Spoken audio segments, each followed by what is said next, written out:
Ryan had been living a peaceful life in his small, detached house in the quiet town he'd called home for years. His next-door neighbor, Gabriella, was an elderly woman who had lived there just as long. Sometimes, she'd sit in her garden and share old memories with him. But one morning, Ryan woke to the sound of sirens blaring from Gabriella's house. The old woman had passed away in her sleep. What the hell's going on? It's barely 6 in the morning, and I can hear every siren in town. This is so weird. Ryan forced his sluggish body out of bed and peered out the window. Several police officers and paramedics were gathered outside. Damn it, Gabriella, you were practically my only friend here. Ryan had adored Gabriella, lonely old woman, just like him. Her death shook him deeply. Soon, there was a knock at his door. Standing outside was Officer John. Please tell me this wasn't a murder. That's the strange part. We can't classify Ms. Gabriella's death as natural or suspicious. Sir! Ryan, my name's Ryan. Right, Mr. Ryan. Is Gabriella died around 3 a.m. last night? Do you remember where you were at that time? Maybe heard something? 3 in the morning. I was probably already asleep. My head hasn't been right lately. Besides, Gabriella was like family to me. If anything comes to mind, don't hesitate to call us. Just as the officer turned to leave, he remembered something: a pair of worn-out men's work boots they'd found in Gabriella's backyard. Actually, you must have known her well. Did she live alone, or did someone visit her? She was as alone as I am. Why? We found a pair of men's boots in her yard. Looked pretty old.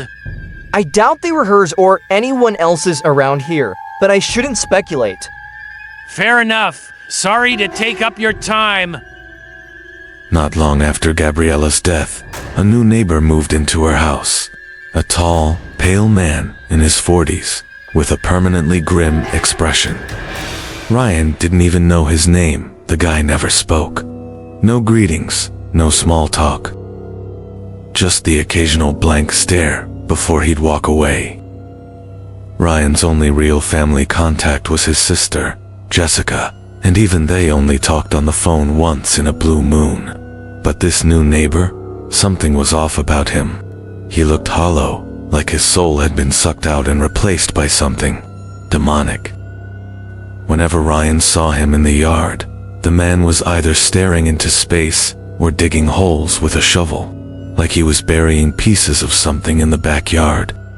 It's been a while since we talked. Maybe because you never call, you idiot? You know how it is, Jess. Ever since my wife died, I haven't been myself. You don't have to stay there, Ryan. Come live with me in California. Nah, I wouldn't wreck your perfect little family.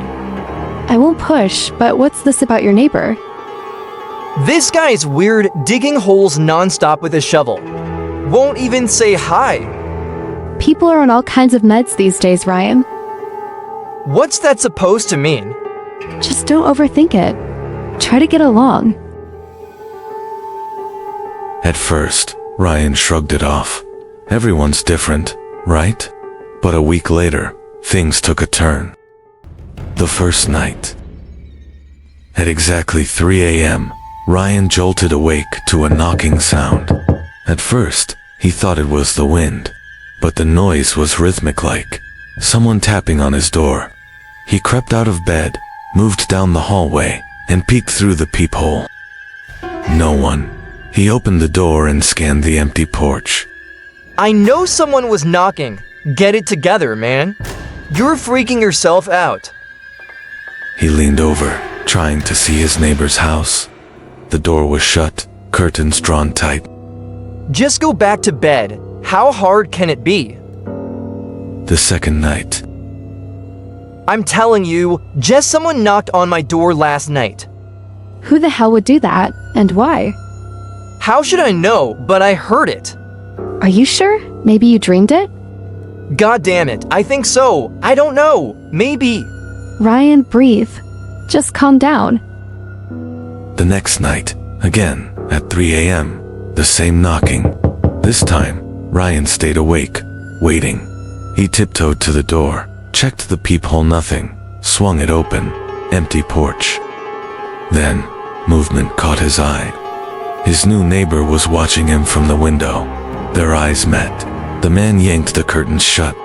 I knew this bastard was up to something, but no way he crossed the street that fast.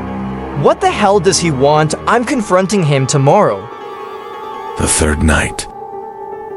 Now, fully unsettled, Ryan set up his security camera in the living room. The footage was normal at first, just the hallway, the porch, but at exactly 3 a.m., the screen glitched. Static filled the image, then a shadow appeared. Something stood at his door. Its face was a blurred, shifting mess. Limbs stretched and shrank unnaturally. Its body jerked in inhuman spasms. The figure lurched forward, pressed its fingers to the wood tap, tap, then the screen cut to black. Ryan rewound, same glitch, same shadow, same impossible knocking.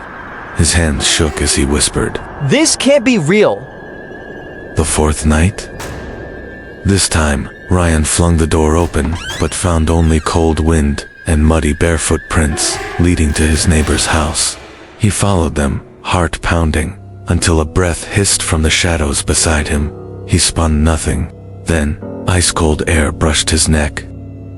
He ran, slamming the door behind him. But the knocking didn't stop. Now it was coming from inside the house. Ryan had to choose, ignore it, or face the truth. The next day, he visited Mr. Thompson, an old-timer in town. When Ryan asked about Gabriella's house, the man paled. That place is cursed. Before Gabriella, a man named Daniel lived there. Sleepwalked, knocked on doors at night. One day, he vanished. But ever since, weird things happen to whoever lives there. Ryan's hands trembled. He rushed home, locked every door, and waited. The final night. At 3 a.m., the knocking returned, louder, frantic.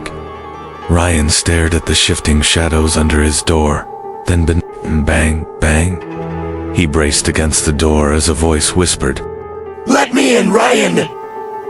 It sounded like his neighbor, but warped, wrong. Black ooze seeped under the door, then scraping from the attic. Ryan looked up. A black hand slid out from the ceiling, dripping thick liquid. He screamed.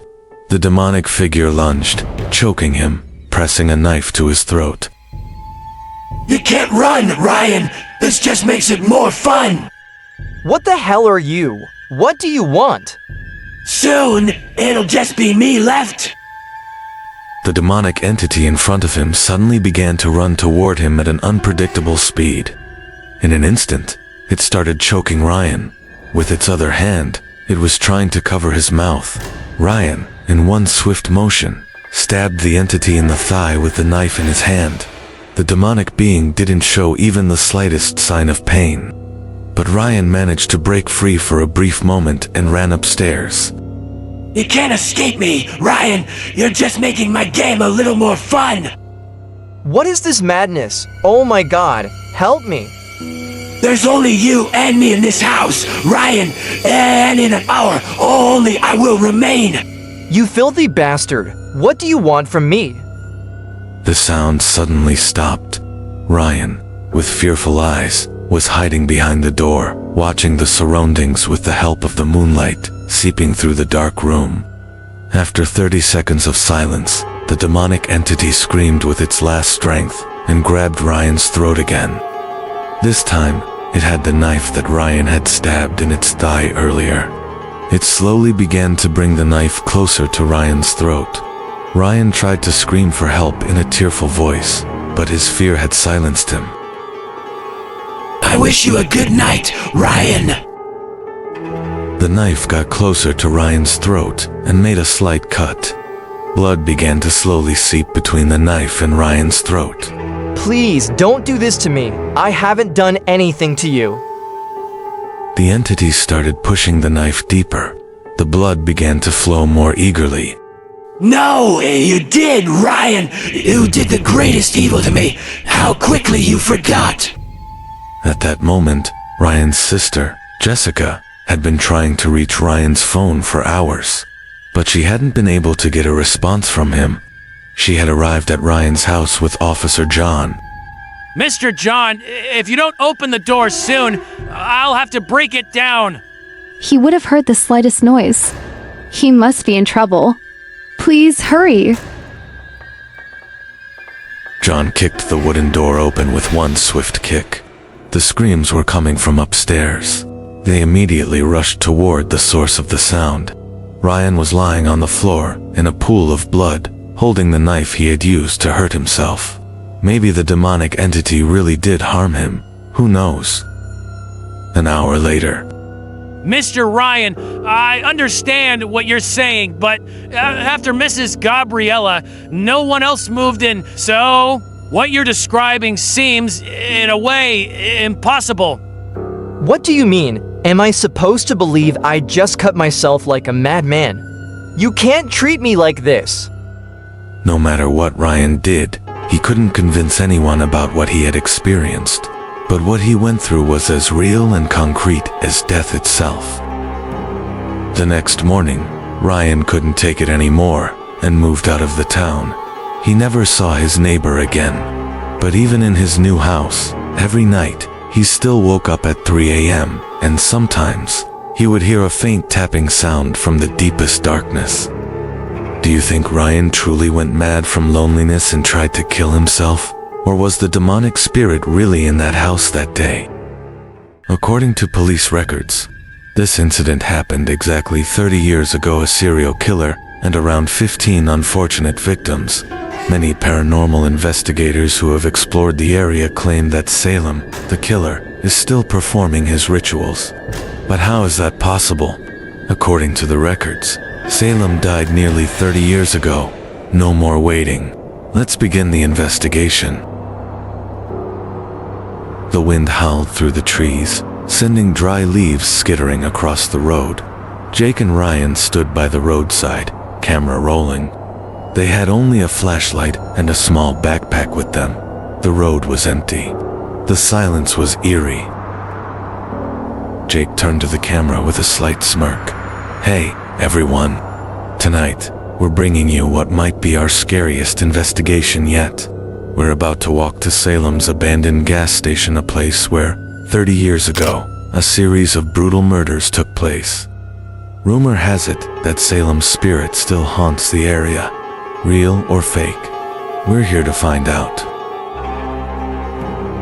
Ryan shifted the camera, capturing the empty, unsettling landscape around them. Jake continued, as you all know, we investigate paranormal stories submitted by our followers. This gas station's legend has been sent to us by hundreds of people. If the stories are true, we'll find traces of Salem tonight. He paused, glancing toward the dark forest behind him, then took a deep breath. Now, we know we're not alone out here. You're with us. So drop a comment below, help us investigate, and if you spot anything weird, let us know just like detectives. Ryan gave a small nod, refocusing the camera on Jake. Jake adjusted his backpack and narrowed his eyes. All right, are you ready? Because we're heading straight for Salem's station. They turned on their flashlights and started walking down the dark road. Every step was accompanied by the whisper of wind and the rustling of leaves. The deeper they went, the eerier the night became. Suddenly, a distant dog barked. Jake and Ryan froze, glancing around. The barking grew louder, echoing through the darkness. Jake swallowed hard and turned to the camera. They say dogs can see things we can't. If there's something here, they've probably sensed it first. Ryan panned the camera around, but nothing was visible. Yet the barking intensified. Multiple dogs now, reacting to something unseen. Then, a faint rustling sound came from the forest. Jake swung his flashlight toward the noise. Branches swayed, leaves tumbled, but nothing was there. Just as they were about to move on, a sharp, metallic noise cut through the silence. It sounded like a blade being sharpened.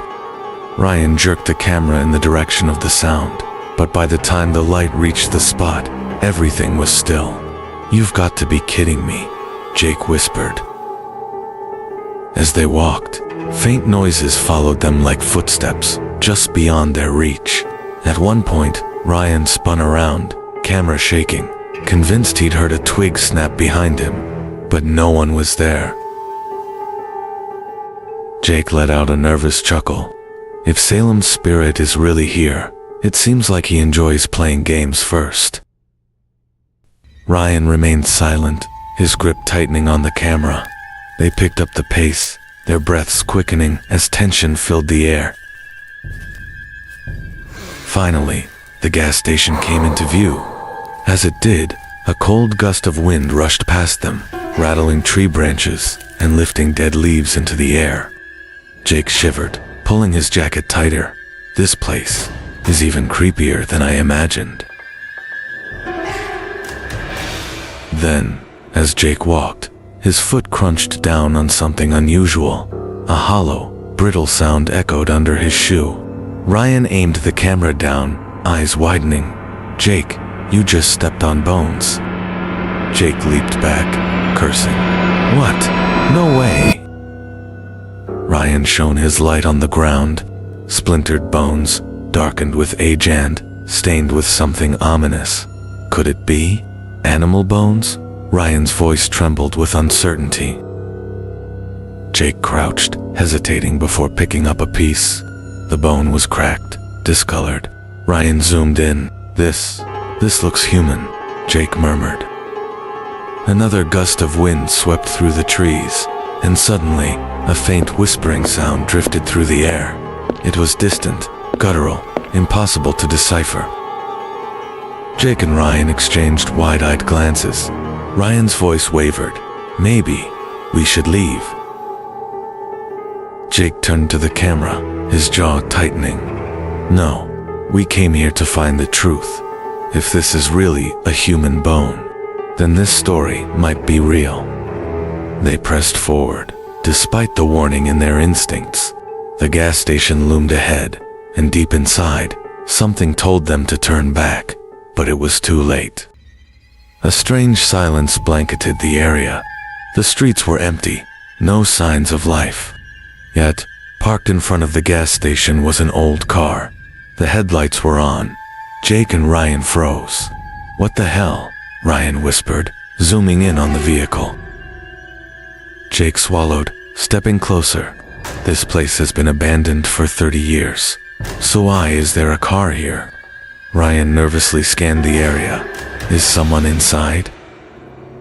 Jake lifted his flashlight, trying to peer through the windshield. The glass was thick with dust and grimed, too filthy to see through. Then, from inside the car, a faint creaking noise echoed.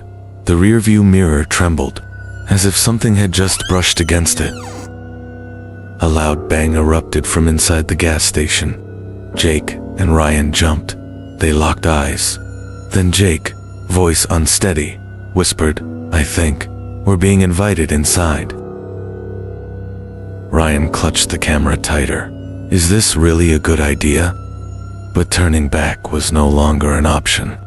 Inside, they found candles still burning, objects untouched despite decades of abandonment. A fresh bottle of water sat on a table. Someone had been here recently.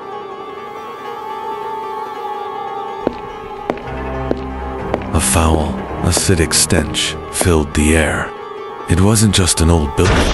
It was a ritual site. Glass jars filled with human eyes lined the shelves. Severed fingers floated in murky liquid. Symbols, drawn in what looked like blood, covered the walls.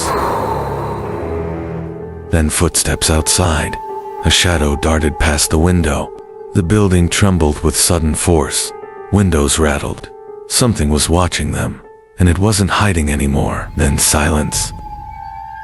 A radio crackled to life from outside. The sound came from the old car. They stepped toward it, cautiously. As they approached, they saw something they hadn't noticed before. A corpse sat in the driver's seat. Fresh, and it hadn't been there when they arrived. Jake and Ryan were frozen in terror.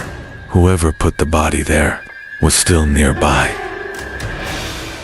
Realizing they needed to act fast, Jake pulled 2 small mirrors from his bag. "Ryan, take this. If this is Salem's spirit, we have one shot at stopping it." Agonized screams filled the air. Though unseen, Salem was there. Jake's hands trembled as he lit the remaining candles. The ritual had begun. The voices grew louder, the walls vibrating. Ryan's breath hitched. "Jake, hurry. He's suffering." Jake's voice was firm. "If we don't stop him now, he'll haunt us forever. We can't take that risk." With one final incantation, Jake grabbed a stone from the floor and shattered both mirrors. Everything went silent. The candles flickered out. A cold wind swept through the station. Jake and Ryan bolted, running as fast as their legs could carry them. But they failed to notice one thing: the abandoned car and the corpse had vanished. Welcome to the Lucifer's Rituals channel. Tonight, we're heading to a place that even the most fearless paranormal investigators wouldn't dare to enter. The cursed house of the man who was said to be married to the demoness Nama. We will spend the night in this house to see with our own eyes if the legend is real. But we need your help on this journey. We might experience hundreds of paranormal events. And sometimes we may miss important details. So please, watch closely like a detective. If you hear or see anything unusual, let us know in the comments. Jake asks Ryan what time it is. Ryan responds, saying it's 2:30 a.m. Hey Ryan, can you show the time on your phone to the camera? Oh, of course. Look, guys, it's already past 2:30 a.m. You know, after midnight, the Ifrits are released. We need to be extremely careful. Ryan, do you have anything to add? Ryan gives a short but firm response. Let's just get started. Jake and Ryan walk through a pitch-dark, desolate forest, their footsteps crunching against the dried leaves. The moonlight barely filters through the thick branches above, casting eerie shadows along the path. Suddenly, a sharp rustling sound comes from their right, stopping them in their tracks. What? What was that? Jake whispers, shakily pointing the camera towards the sound. Ryan scans the area. Jack, probably just an animal. Let's keep going. But as soon as they take another step, a branch snaps on their left. Both freeze. The camera trembles as Jake quickly shines his flashlight towards the noise. But there's nothing there. I really don't like this. In the distance, an enormous, decayed wooden structure appears. As they get closer, they notice the old wooden shutters slightly swaying in the wind. The rusted iron gate at the entrance looks untouched for decades, its engravings faded, yet still eerie.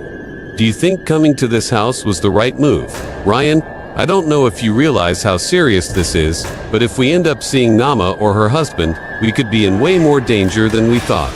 I know, Jake, but we've come this far, and I really don't want to leave without seeing something. Look at this place, it's completely rusted. I swear no one has set foot in here for at least 100 years. I can feel the temperature dropping even more. Dude, remember the sounds we heard on the way here? And right now, it feels like someone or something is watching us. Come on, Jake. I whispered a few prayers I know. I hope they work and protect us from the demons, even just a little. You know Nama's story, Jake. All right, we're almost at the house. Just look at how majestic it looks. It's falling apart, but it's like something, maybe even a spell, keeping it from collapsing. This place looks even more terrifying than the stories say. Jake lifts the camera and points it towards the house. Just then, a shadow moves across the second-floor window. Ryan's excitement from earlier was completely gone. Did we get that? Please tell me we got that on film. I swear, I saw something in the window. It looked human, but Ryan, I'm losing my mind. No one could live in a place like this. It's impossible. I want to check the camera footage, dude. Come on, there really was a shadow there. But I swear to you, man, that thing, it couldn't have been human. Jake and Ryan, shaken by what they just saw, hesitate to enter the house and decide to start their investigation from the yard instead. The wild grass has grown so tall that it nearly reaches their height. Taking a deep breath, they step into the overgrown yard. As they push open the front door, a wave of rotting wood and mold hits them. Jake raises the camera, capturing the moment they cross the threshold into legend. I see bugs and spiders everywhere. That alone should be proof that no one lives here. I think we might be the first people to come here in decades. Make sure to film everything. Look, there's a pickaxe and a few shovels. I really hope this isn't some kind of ritual sign. And honestly, I don't even want to say it.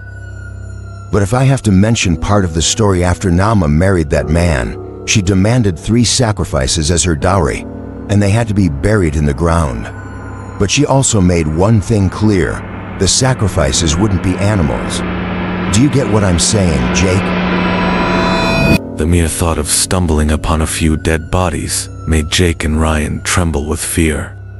All they wanted was to capture a few glimpses of spirits or demons. But as they carefully scanned their surroundings, they suddenly heard what sounded like footsteps coming from the upper floor.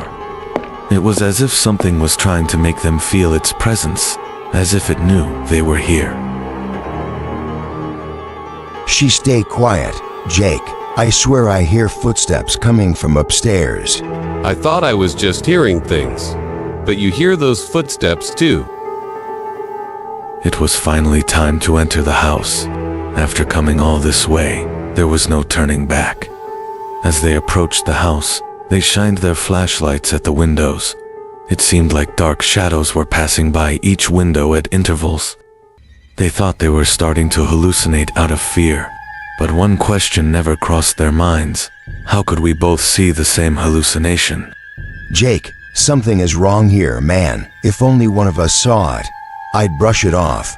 But we're both seeing the exact same thing at the same time.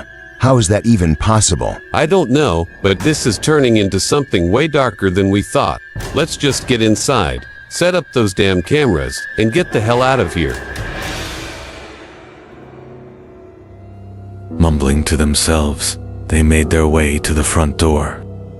Luckily for them, the house had fallen into ruin, and the door had long since been freed from its lock. With a slight push, it creaked open all the way. It was eerie. Look how old this house is, man. What the hell? I swear I heard footsteps from here. But in a wreck like this, neither a human nor an animal could live. Watch where you step. Bro, a rusty nail or worse, anything could be here. A dead animal, a spell, or even a trap. The house looks abandoned for years. The furniture is decayed, the walls covered in damp stains, and the floorboards creak with every step. Cobwebs hang from the ceiling like forgotten curtains. They had entered the ground floor of the house, but as they were talking among themselves, footsteps could once again be heard from upstairs. Then, suddenly, a window started slamming violently. It hit so hard that they thought the ground shook slightly. But the strangest part, there wasn't even the slightest breeze in the air at that moment. Both of them looked at each other in utter fear.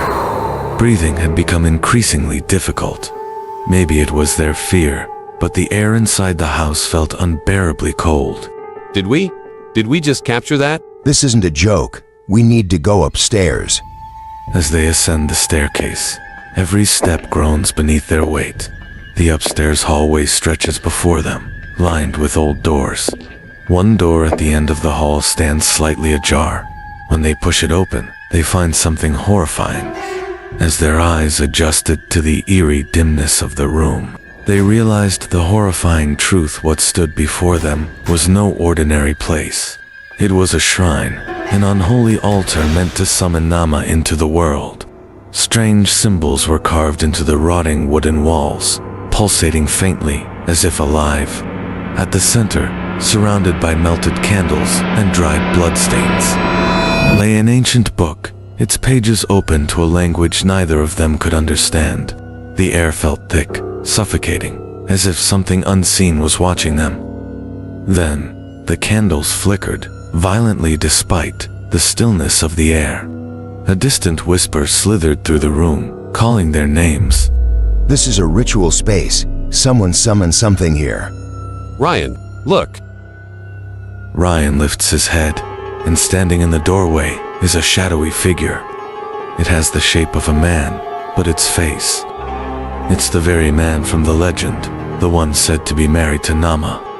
Both stand frozen. The figure tilts its head slightly, staring at them. Though its face is obscured in darkness, its glowing eyes pierce through the shadows. The camera starts distorting, static hissing through the speakers. Ryan lets out a strangled scream and shoves the door shut, grabbing Jake's arm as they sprint out of the room. They race down the stairs as a deep growl shakes the house. The wooden steps behind them begin to collapse, splintering apart as if something is tearing them down. Reaching the door, Jake takes one final glance back, lifting the camera. The figure stands at the top of the staircase. Its face finally becomes visible. And it is not human. It is something far darker. Jake and Ryan let out terrified screams and bolt down the forest path, running for their lives. Sitting in the car, panting, Jake's hands are still shaking. I can't believe what we recorded there. What the hell did we do? Please like this video. Just look at what we went through for you. That was definitely the man who was married to Nama. That thing, it was watching us, and I think it still is. If you're watching this video, whatever you do, don't go to that house.